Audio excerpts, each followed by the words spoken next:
जय हिंद दोस्तों। धरती पर एक ऐसा केमिकल मौजूद है जो जलना बंद नहीं करता।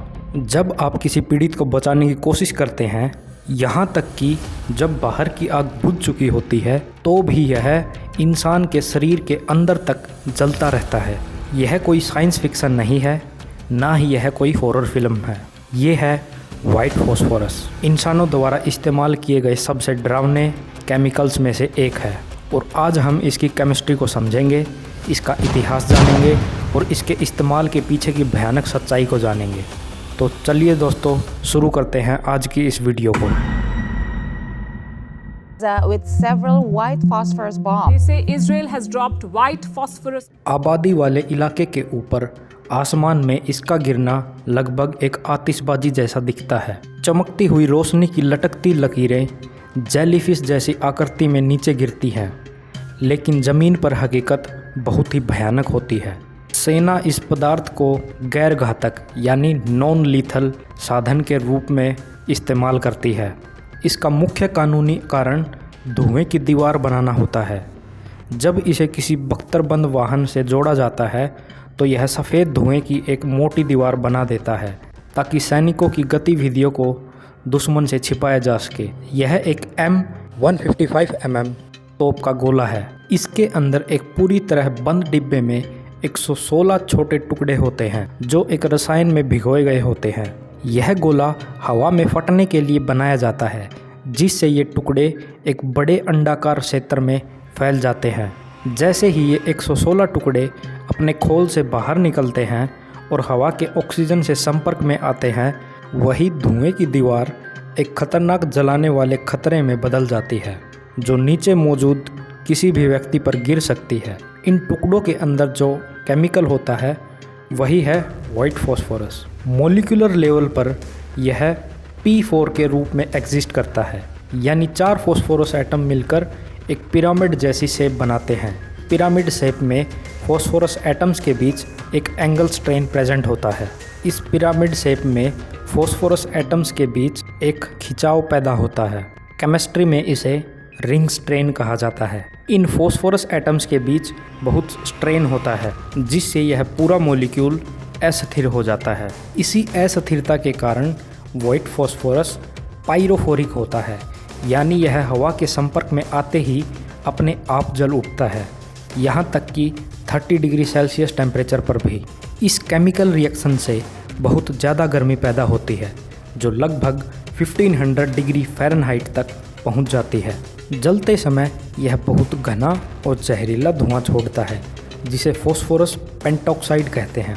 नॉर्मल विस्फोट की तरह यह एक पल में ख़त्म नहीं होता, बल्कि वाइट फॉस्फोरस खुद से जलती रहने वाली आग शुरू करता है। यह आसपास के ऑक्सीजन से रिएक्ट करके लगातार जलता रहता है, जब तक कि या तो पूरा केमिकल ख़त्म हो जाए या फिर हवा की सप्लाई बंद कर दी जाए। जब यह केमिकल इंसानों की स्किन पर गिरता है तो खतरा और बढ़ जाता है।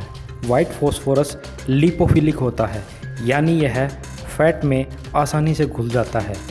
यह केवल ऊपर की स्किन को नहीं जलाता, बल्कि स्किन के नीचे की चर्बी तक पहुंचकर अंदर तक पिघलता चला जाता है। इससे घाव में दोहरी मार होती है।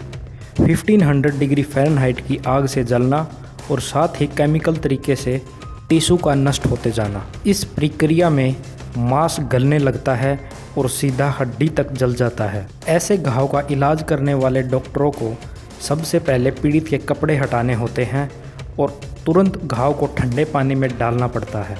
क्योंकि यह आग हवा से चलती है, इसलिए पानी में डुबाने से ऑक्सीजन की सप्लाई कम होती है और आग शांत होती जाती है। ठंडा पानी बहुत ज़रूरी है। वाइट फॉस्फोरस का बॉइलिंग पॉइंट बहुत कम होता है, लगभग 44.1 डिग्री सेल्सियस। अगर गर्म पानी डाला जाए तो यह पिघलकर और गहराई में फैल जाता है। जब पानी के अंदर आग कुछ समय के लिए शांत हो जाती है, तब डॉक्टर्स को एक कठिन प्रक्रिया करनी पड़ती है। मरीज को अंधेरे कमरे में ले जाकर अल्ट्रावायलेट लाइट का उपयोग किया जाता है। UV यानी अल्ट्रावायलेट लाइट की रोशनी में फॉस्फोरस के छोटे छोटे एटम्स चमकने लगते हैं, जिसे डॉक्टर्स उन्हें एक एक करके निकाल पाते हैं। अगर एक भी छोटा कण अंदर रह जाए और फिर से हवा के संपर्क में आए तो वह तुरंत फिर से जलने लगता है। बाहरी जलन सिर्फ एक शुरुआत होती है। वाइट फॉस्फोरस के कण खून में तेज़ी से घुल जाते हैं और शरीर के पानी के साथ मिलकर फॉस्फोरिक एसिड बनाते हैं, जो बहुत ज़्यादा नुकसानदायक होता है। इससे शरीर में हाइपोकैल्सीमिया नाम की गंभीर स्थिति बनती है।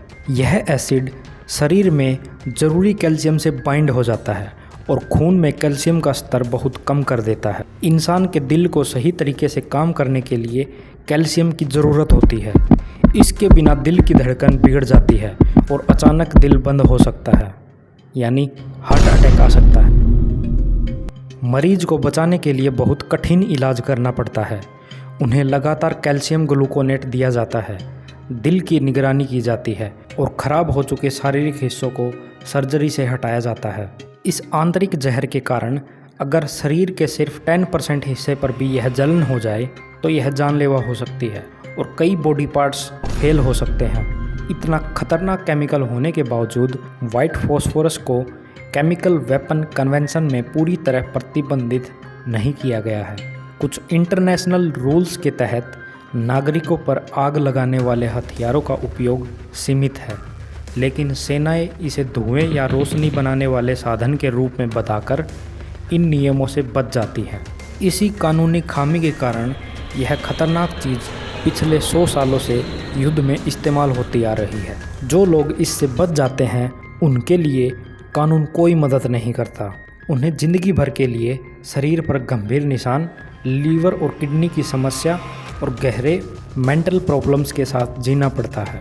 इसका असर ज़मीन पर भी होता है। जो वाइट फॉस्फोरस नहीं जलता वह मिट्टी में मिलकर फॉस्फेट बन जाता है, जो पानी में घुलकर खेती और पर्यावरण को खराब करता है और ज़मीन को बंजर बना सकता है। इंटरनेशनल रूल इसे सिर्फ आसमान में बनने वाले धुएं के आधार पर देखता है, लेकिन असली सच्चाई ज़मीन पर होने वाले नुकसान से तय होती है, जहां यह जीवित प्राणियों और पर्यावरण को गंभीर रूप से नष्ट कर देता है। तो दोस्तों, ये थी वाइट फॉस्फोरस की कहानी, जो आग से भी ज़्यादा खतरनाक है क्योंकि ये अंदर तक जला देता है। आशा करता हूँ आपको वीडियो अच्छी लगी होगी और आपको कुछ नया सीखने को मिला होगा। तो चलिए दोस्तों, मिलते हैं अगली वीडियो में एक नए टॉपिक के साथ। तब तक के लिए जय हिंद, धन्यवाद।